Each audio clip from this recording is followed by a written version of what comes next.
Questions? Merci professeur pour cet exposé. De nombreuses civilisations depuis les Grecs ont traduit les textes grecs dans leur propre langue. Est-ce que les Grecs antiques étaient eux-mêmes, avaient le goût de traduire en grec les textes des autres civilisations environnantes, des Égyptiens, des Indiens, des civilisations existantes? Alors, oui, en partie. Déjà, le mot barbare indiquait chez les Grecs ce qui, pour eux, disaient barbare, c'est-à-dire blabla, ils ne comprenaient pas trop. Mais déjà, dans des comédies d'Aristophane, on a une sorte de satire des envoyés perses, et donc on a des mots qui devaient singer, imiter le persan antique. Plus sérieusement, à l'époque d'Alexandrie, la fameuse bibliothèque d'Alexandrie, c'est-à-dire le centre de copie et le dépôt de livres qui était annexe au musée d'Alexandrie, était aussi un centre de traduction. La Bible hébraïque, traduite en grec 2 siècles avant Jésus-Christ, donc c'est pas lié au christianisme, est à la fois le fait des communautés judaïques installés à Alexandrie, et la volonté des souverains, des Ptolémées, d'avoir la traduction de tous les textes religieux de tous les peuples qui étaient à leur disposition. Alors pourquoi on a l'Ancien Testament et pas les autres? Parce que le christianisme a fini par s'imposer, et donc les autres textes, on en a moins. Il ne faut quand même pas oublier que l'Antiquité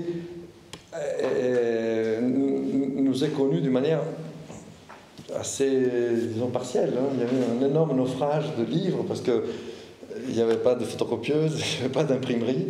Les livres étaient copiés à la main, et si on arrêtait de les copier, ou si on les brûlait, s'il n'y avait plus qu'un exemplaire et que les rats le rongeaient, voilà, c'était fini. Donc on a perdu de cette manière, ou des navires qui s'échouaient, enfin voilà. Quand on a 10 exemplaires ou seulement un seul ou 2 copies, les risques de perdre sont multiples. Mais nous savons que la bibliothèque d'Alexandrie avait cette visée interculturelle, disons, internationale. Et l'idéologie d'Alexandre le Grand était une idéologie d'ouverture, en fait, aux autres civilisations, et notamment à la civilisation perse. Alors c'est intéressant parce que son maître Aristote lui expliquait, il faut traiter, lui il était macédonien, donc il n'était pas vraiment grec, on va dire, hein, c'était une partie de la Grèce. Il disait, il faut traiter les Grecs que ton père a soumis en fils, et les barbares en esclaves. Et Alexandre a dit non, moi je veux créer une œcuménée, je veux créer un monde cosmopolite où on est tous frères, on va dire, enfin tous soumis à l'empereur, donc tous esclaves de l'empereur si vous voulez, mais à égalité. Donc voilà, on a déjà une différence de pensée entre le maître Aristote qui théorisait l'esclavage par nature. Hein. Pour Aristote, dans sa conception, on pouvait être né avec une âme d'esclave. Enfin bref, il a aussi dit des choses plus intéressantes. Mais disons que Alexandre a introduit cette pensée qu'on dirait généreuse, large, voire universaliste, si vous voulez. Hein.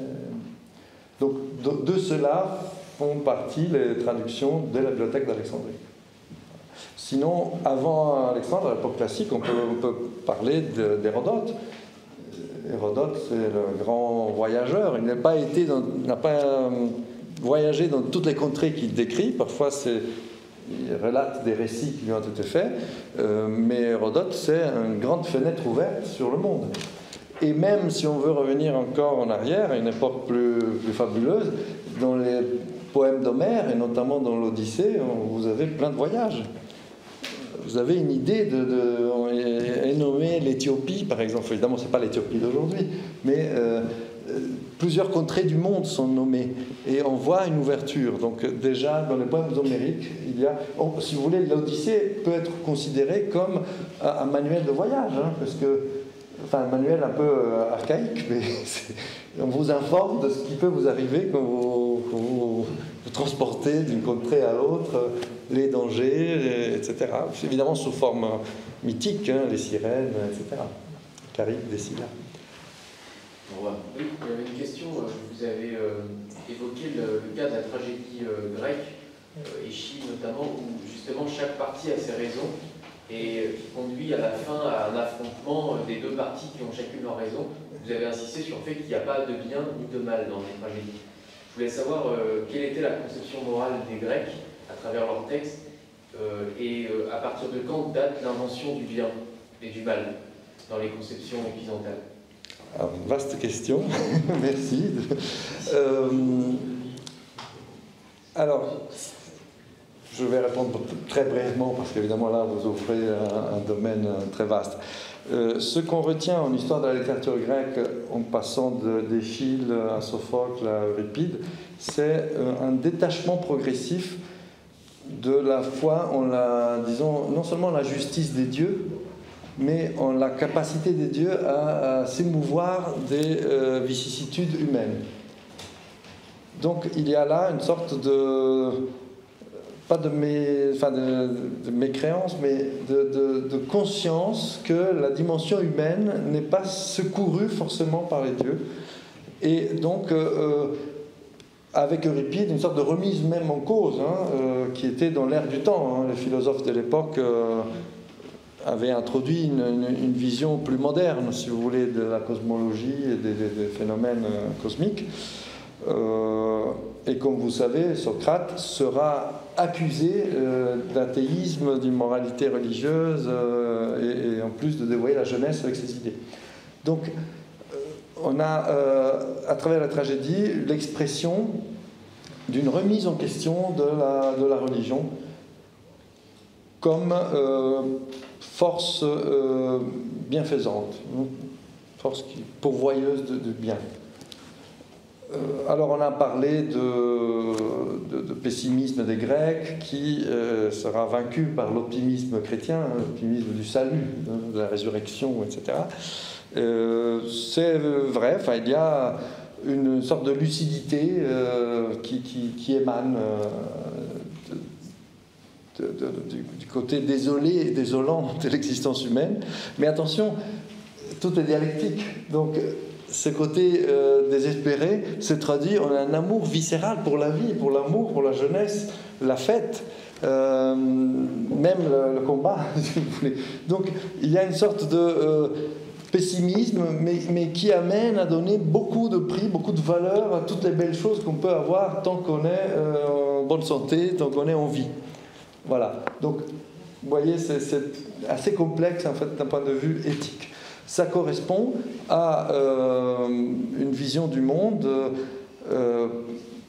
polythéiste, c'est-à-dire la multiplicité des dieux correspond à une complexité du monde. Alors là-dedans, il y a quand même un principe d'ordre, mais qui est constamment frustré et qui explique en partie la curiosité scientifique des Grecs. Ils admiraient beaucoup l'ordre céleste, les étoiles, les sphères, tout ce monde qui était ordonné en fait, hein, que l'on voit, enfin quand il n'y a pas trop de pollution lumineuse. Et beaucoup de la réflexion théorique des Grecs s'appliquant à la politique tendait à introduire cet ordre céleste dans le vacarme, la confusion de la vie politique, hein, erratique de l'époque. Donc, voilà, je ne sais pas si je vous ai donné des éléments suffisants de réponse, mais il n'y a pas tellement l'idée du bien, mais il y a l'idée d'un ordre qui est bien. La justice, c'est l'ordre. C'est pas un ordre tout simplement chacun à sa place, mais c'est quelque chose qui bouge d'une manière harmonieuse. Comme je disais, c'est constamment frustré, mais c'est leur idéal. En fait, les Grecs, ils regardent vers le ciel. En fait, voilà, j'ai envie de dire ça. Avant de juste de donner la parole, moi j'ai toujours vu comment dire, la question de la source primaire de la pensée chez les Grecs dans l'extrait où Ulysse croise Achille aux enfers. Achille, qui était le plus grand héros de la guerre de Troie, et qui lui dit « Je reviendrai pour vivre dans la peau la plus misérable, parce que rien ne vaut la vie. » Et c'est d'ailleurs pour ça que les premiers écrits sur les monothéistes, et sur le monothéisme chrétien particulièrement, des auteurs antiques sont méfiants, parce qu'ils y voient le monde réduit à l'un, et donc pour eux, un problème mortifère au sens premier du terme. Pour eux, parce que pour les Grecs, c'est la vie qui compte. Et comme pour tous les antiques d'ailleurs. C'est comment? C'est très géant. Ouais. Alors, pas jusque-là, mais si tu veux, ça se retrouve aujourd'hui dans d'autres traditions beaucoup plus lointaines. Parce que, justement, le divin est multiple à l'image du physique. Oui, alors après, on peut, effectivement, on est tout à fait d'accord, il y a aussi des courants qui existent, par exemple, dans la tradition indienne, ceux de la métempsychose. Quand on lit Platon, il y a la transmigration des âmes.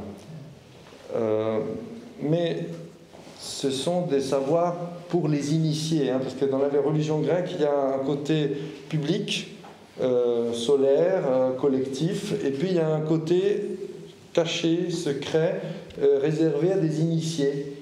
Donc il y a aussi cet aspect-là. Alors apparemment à l'origine c'était des cultes agraires liés à la fertilité, etc. Mais enfin bon, ça donne tout un courant qui ne nous est pas clair dans tous ces recoins, parce que bon déjà c'est... qui tendait aussi à une pensée de l'unité, c'est-à-dire à dépasser le polythéisme. Avec Plotin, avec la tradition platonicienne suivante, ça devient de plus en plus clair, mais une idée d'unité. Déjà avec Platon, il y a le souverain bien, qui par contre n'est pas de ce monde. Et ce monde est une sorte de mauvaise copie, une copie pas très réussie, une copie dégénérée de modèles parfaits qui sont ailleurs, et dont le plus important est le souverain bien, qui est aussi la beauté souveraine, donc la beauté la plus attrayante. Voilà, donc ça, c'est des dimensions qui sont moins, comment dirais-je, prouvées, diffuses, répandues d'un point de vue historique dans la société, mais qui existaient dans des cercles intellectuels qui, par la suite, ont pu devenir décisifs. Toi d'abord, vous allez avoir tout ce temps. Je mets en avance, vas-y. Merci beaucoup pour cette présentation. Moi, la question, ce serait, étant donné l'importance civilisationnelle qu'a la culture grecque vis-à-vis de l'Europe et de la France, si on avait un gouvernement, disons, souverainiste qui arrive au pouvoir, quelle politique il pourrait mettre en place pour réhabiliter toute cette culture, notamment, je pense à tout ce qui est formation, mais au-delà des cercles initiés ou des hellénistes ou...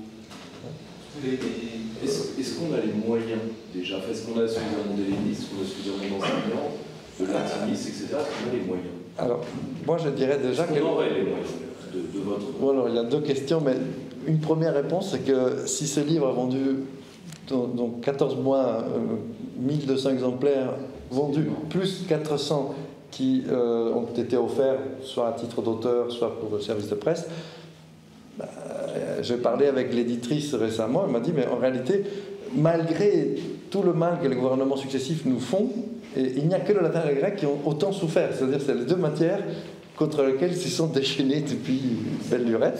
Donc malgré tout ça, on a un réseau de professeurs passionnés qui répandent tout ça, et on a un public qui achète. Donc ces livres, en réalité, on les vend, quoi. Voilà. Alors, pour revenir au gouvernement, moi je sortirais de la question du latin et du grec, et je dirais école de qualité et démocratique versus, je vais employer un autre mot qui nous vient de grec, la démagogie. La démagogie consiste à dire à l'étudiant, mais oui, tu ne redoubleras pas parce que tu es intelligent, mon fils, donc même si tu ne fais rien, c'est pas la peine de travailler. J'ai eu même des inspecteurs, quand dans une vie antérieure j'enseignais, qui demandaient de ne pas préparer le cours, parce que c'est beaucoup plus spontané quand on échange avec le peuple. Bon, très bien. Donc on est à égalité avec ceux qui sont censés apprendre de nous. Enfin voilà. Donc tout ça, on le connaît malheureusement. Donc je dis que quand un gouvernement décide d'avoir une école ambitieuse, tout naturellement il revient vers les maths, le latin, le grec, l'allemand, etc. C'est-à-dire que si on veut une école ambitieuse, on va chercher des matières avec lesquelles on ne peut pas tricher. Tant qu'on veut une école non seulement non ambitieuse, mais démagogique, au rabais, eh bien forcément, on va diluer, voilà. Donc ce n'est pas que le latin et le grec, mais avec le latin et le grec, on ne peut pas tricher. Donc soit on passe l'heure de latin à montrer des films de gladiateurs, et donc du coup on ne fait plus de latin, hein, c'est plus la langue, mais si on veut un tant soit peu faire du latin, il faut bien passer par la langue. Et je rappelle à ce propos que le français est du latin, c'est-à-dire c'est une étape récente de la langue latine. Donc mettre le latin comme matière à option est totalement crétin, excusez-moi, parce que c'est la même langue. Donc ne pas faire du latin, c'est priver les gens de la possibilité d'habiter la langue française dans toute son histoire, dans toute sa richesse. Et pour en venir au grec, le latin, comme j'ai essayé de le dire très brièvement, est imprégné, truffé de mots grecs. Alors j'ai parlé de mots pratiques, concrets, même l'ampoule, ampulla en latin. C'est un diminutif du mot amphore, c'est une petite amphore.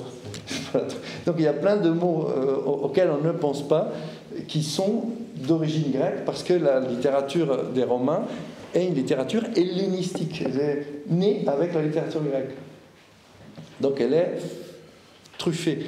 Et tous les mots techniques, des mots même qui pour nous sont simples, comme histoire, grammaire, voilà, mathématiques, géométrie, enfin, si vous voulez, tous les mots techniques, les Romains ne les ont pas traduits en latin. Ils les ont pris tels quels. Ils les ont tout simplement écrits en alphabet latin. Voilà pourquoi on a des tas de mots qu'on ne comprend pas, avec des H qui se promènent, théâtre, etc. Voilà, théâtre, c'est le lieu où, pour les spectateurs, hein, ça vient d'un verbe qui signifie assister à un spectacle. Voilà. Donc, si on étudie le latin, disons, à un certain niveau, il faut passer par le grec. Même sans étudier la syntaxe et la grammaire grecque, il y a des mots grecs tout le temps. Alors, on va reprendre tout au fond là-bas. Oui, je voulais dire un truc à propos de. J'ai entendu dire que c'était après la guerre de 39-45, je ne sais pas si c'est vrai, mais bon, que le pouvoir du Parti communiste en France trouvant inégalitaire le fait que les gens reçoivent des éducations, les langues anciennes plutôt, soit issues de milieux plutôt favorisés, faisait qu'on a plus mis l'accent sur les mathématiques notamment. Alors je ne sais pas si c'est un mythe. Par exemple, il y a aussi, par exemple, moi je souhaiterais connaître un petit glossaire bien fait et clair sur les mots grecs, parce que même s'il y a des choses sur Wikipédia, c'est pas forcément très bien fait. Et moi je pense aussi à propos de la tragédie, un texte qui s'appelle La naissance de la tragédie de Nietzsche, alors la distinction entre le dionysiaque et apollinien, je crois, enfin, mais j'ai lu ce texte un peu en survol parce que c'est un peu difficile quand même. Et puis un mot qui s'appelle Paideia de Werner Bieber, et qui a été conseillé par Michel Malfazoli, alors que j'ai acheté en collection thème, mais je ne sais pas ce que c'est que la Paideia, je pense que ça donne la pédagogie ou... C'est un mot difficile à traduire. Hein, voilà. Si vous avez fini la question, je répondrai à partir de là, peut-être. Oui. Alors, Paideia, ça vient d'un mot pais, qui signifie l'enfant, et qu'on retrouve dans le mot du docteur pour les enfants, qui est le pédiatre. Donc, voilà. Après, bon, il y a un pédophile aussi, pédéraste, etc. Bon. Du pais, l'éducation, la formation de l'enfant, ça donne le mot paideia, qu'on retrouve dans un autre mot très connu qui est l'encyclopédie.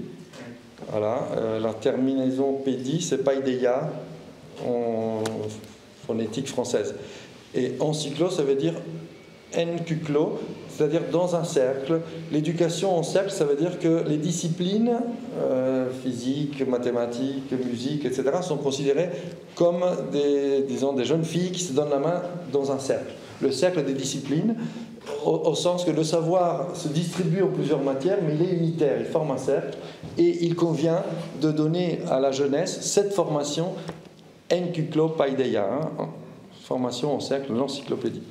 Voilà. Alors après, il y a eu des débats à une époque où il fallait une formation, notamment des ouvriers, parce que l'industrie devenait de plus en plus complexe, et l'école, il fallait qu'elle intègre des classes sociales beaucoup plus largement. Et on a pensé que disons, une maîtrise insuffisante de la langue française handicapait pour l'apprentissage du latin. Après, c'est une question de moyens. Hein. Si on met les moyens, on peut éduquer la totalité du peuple. Ce n'est pas une question d'être communiste ou pas communiste. Si on met les moyens, c'est la différence entre démocratisation et massification de l'école. Donc, si on veut massification, ça coûte moins cher parce qu'on voilà, on dit débrouillez-vous, il faut faire du français, faisons du français. Voilà. Mais ça a permis à des portion beaucoup plus large de la société d'avoir les diplômes minimaux qui permettaient de devenir ouvrier spécialisé, etc., et de faire fonctionner la machine. Il ne faut pas se voiler les yeux, il y a toujours une structure économique derrière qui préside à certains choix. Après, je dirais, plus qu'elle est communiste, il y a quand même un choix macroscopique qui a été vécu comme un symbole, c'est le fait que l'Église catholique romaine a décidé de ne plus tenir sa liturgie en latin. Alors ça, c'est une décision qu'on peut saluer, puisque finalement personne ne comprenait la liturgie, mais de là à y voir le symbole de la fin de l'ère du latin, je trouve qu'il y a un amalgame idiot. Parce que le latin, ce n'est pas l'Église catholique. Je suis désolé, mais le latin, c'est Newton a écrit ses principes d'astronomie en latin. Voilà, enfin, le latin est une langue qui était celle des Romains anciens, qui s'est... Voilà. Bah oui, mais Kant, mais plein, enfin, je veux dire, le latin a été repris à l'époque de Charlemagne pour devenir la langue de culture de l'Empire de Charlemagne. À partir de là, c'est devenu la langue de culture de l'Europe occidentale. Et donc, il y a un latin des Romains, mais il y a aussi un latin post-romain et un latin d'Europe, dans lequel ont été écrits les plus importants chefs-d'œuvre poétiques, philosophiques du Moyen-Âge, théologiques, et des chefs-d'œuvre aussi scientifiques de la modernité. Donc dire que tout ça, c'est que la liturgie catholique romaine, moi je trouve que c'est vraiment bête. Question.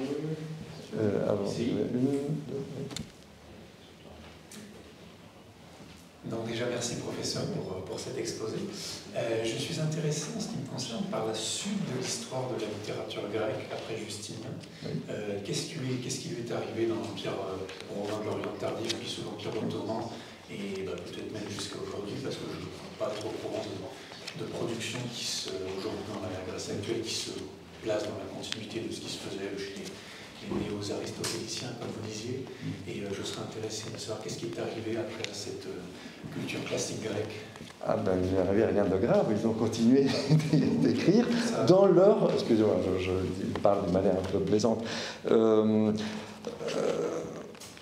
En fait, l'Empire byzantin est un morceau glorieux de l'Empire romain. Comme vous l'avez rappelé, il se termine d'une certaine manière en 1453, mais continue de vivre par la nouvelle organisation ottomane qui répartissait les peuples par appartenance religieuse. Donc l'Église grecque continue de produire des documents en grec. L'Empire byzantin, il se désigne par le christianisme, c'est vraiment une donnée de fond. Donc vous avez une littérature chrétienne, des hymnes, des traités de théologie, etc.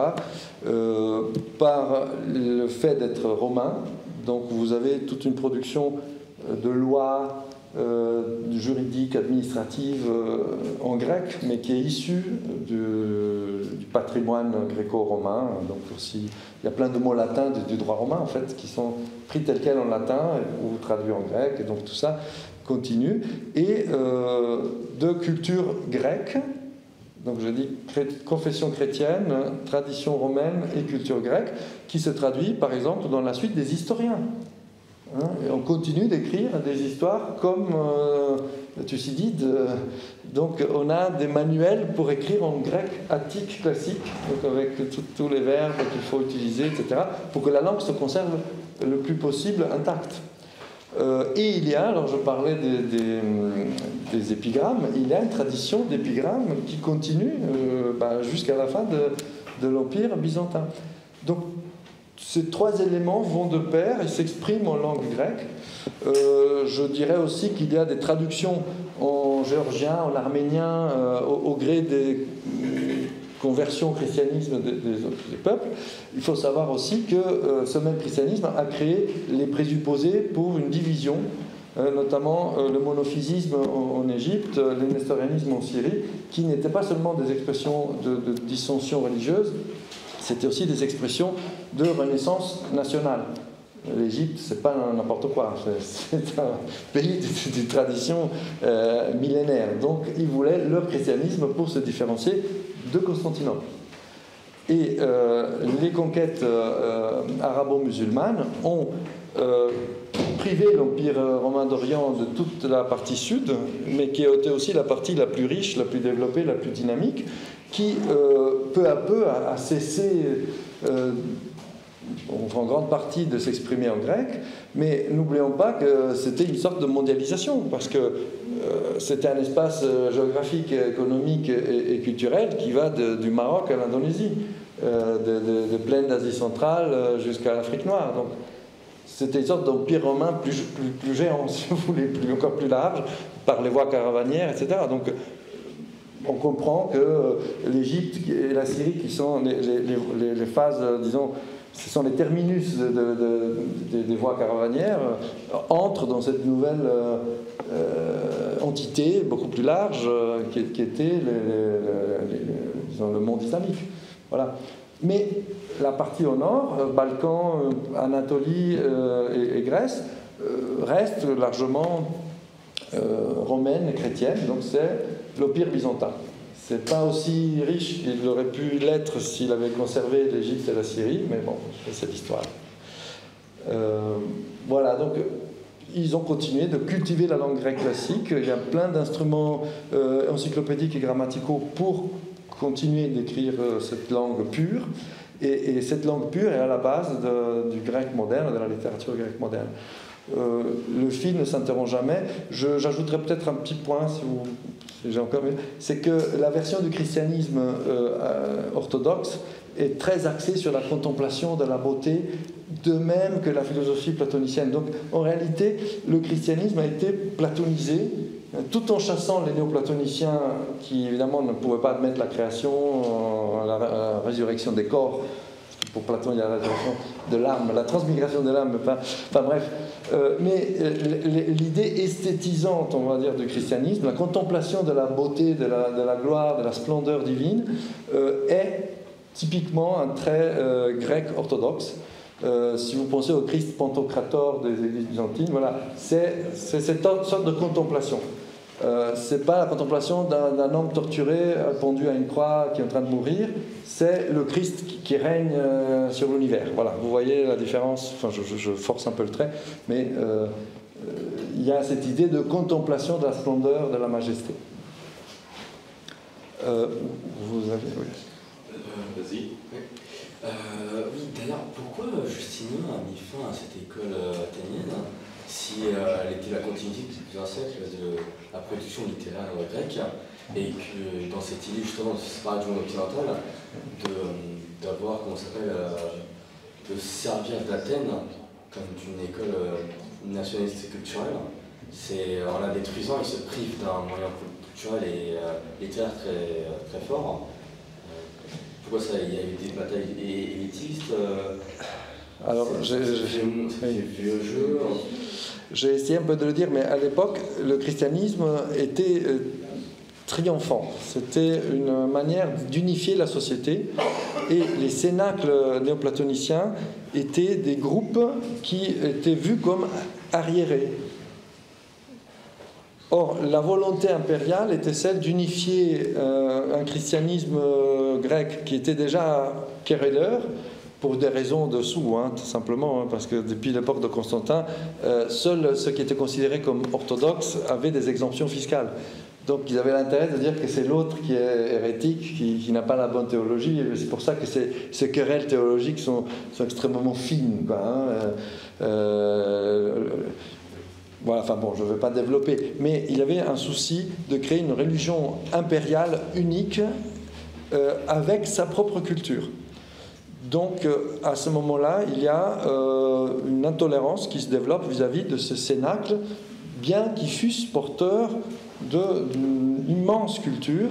Mais attention, le néoplatonisme était déjà une culture imprégnée de religion, hein, de mysticisme. Donc c'était juste une autre religion qui n'était plus tolérée, mais de même que le judaïsme.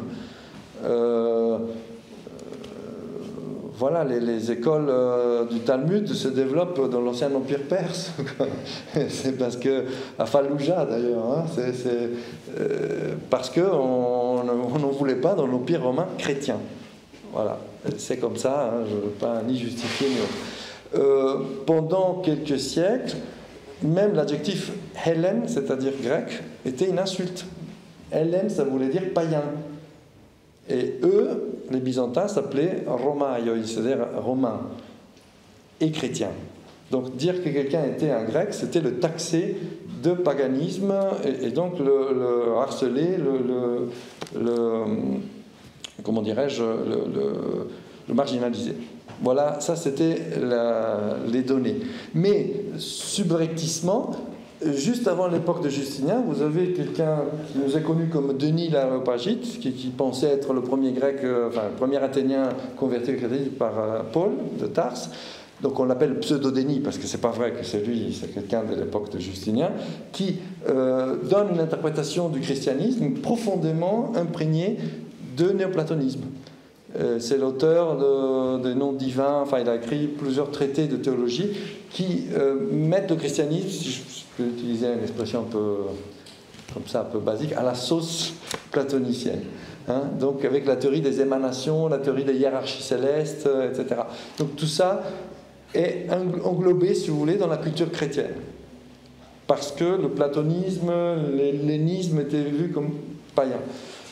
Un changement en sens humanisme, le premier humanisme byzantin se vérifie au IXe siècle avec une sorte de redécouverte de la littérature classique, notamment grâce à un patriarche, quelqu'un qui était patriarche de Constantinople, Photios, qui se remet à lire, à recopier, à redécouvrir des textes classiques.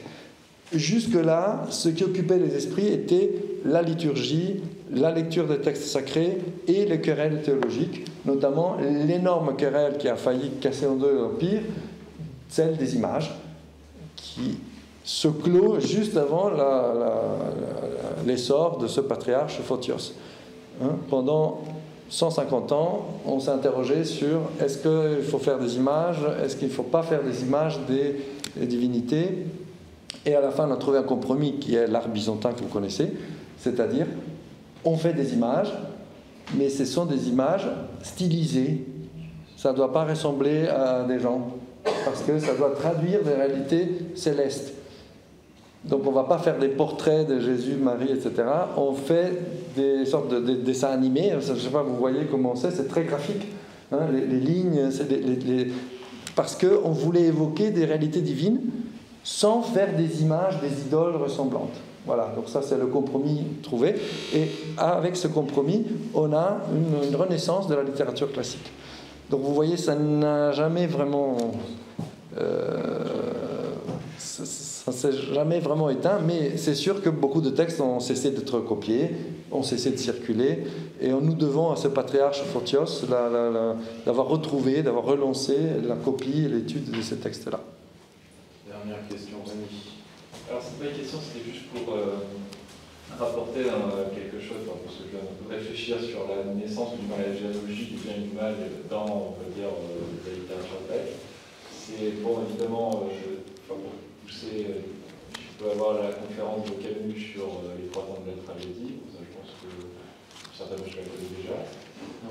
Pas du moins, en gros, qui est supprimé, je pense que c'était ça dont vous parlez quand vous avez utilisé la périphrase, la traduction de l'analyse littéraire.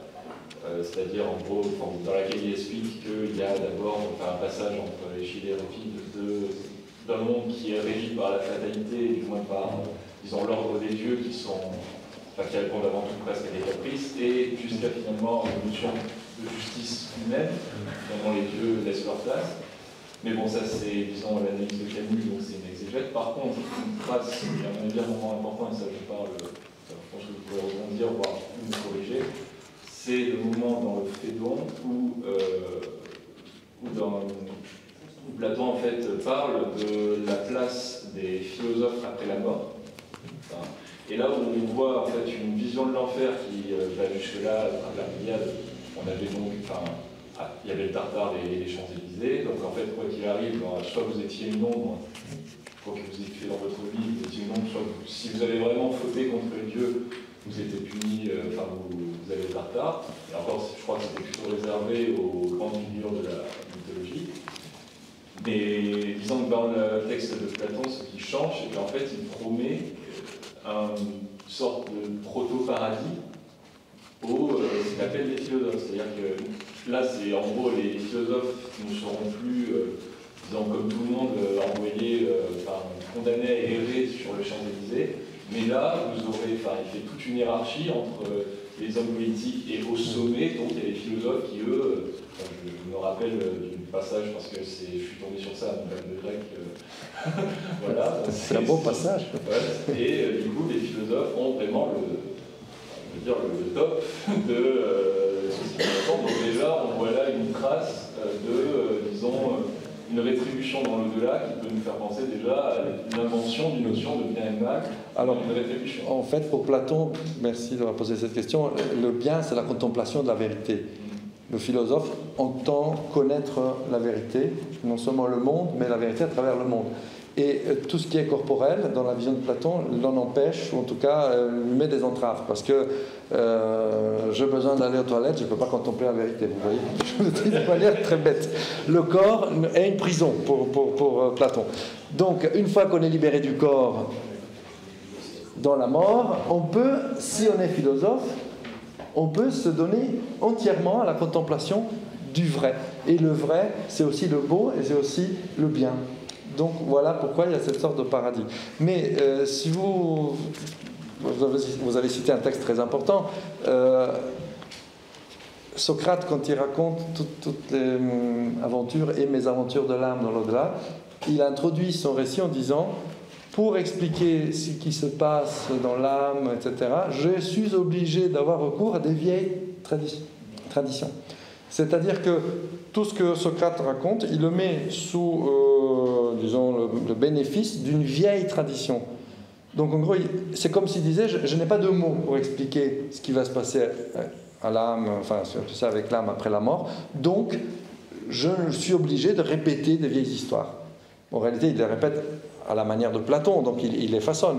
Mais en gros, il est obligé de revenir aux données des vieilles traditions de la religion traditionnelle.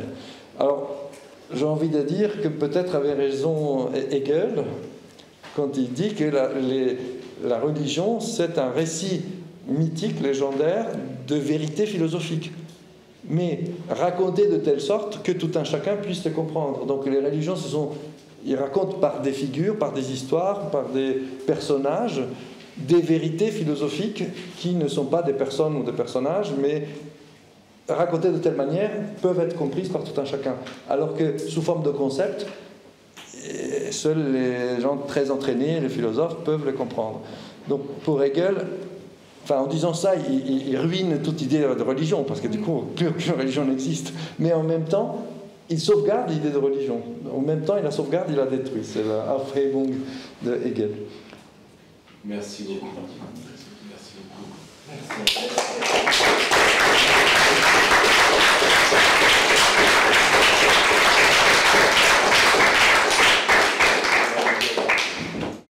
Abonnez-vous à la chaîne, n'oubliez pas la cloche.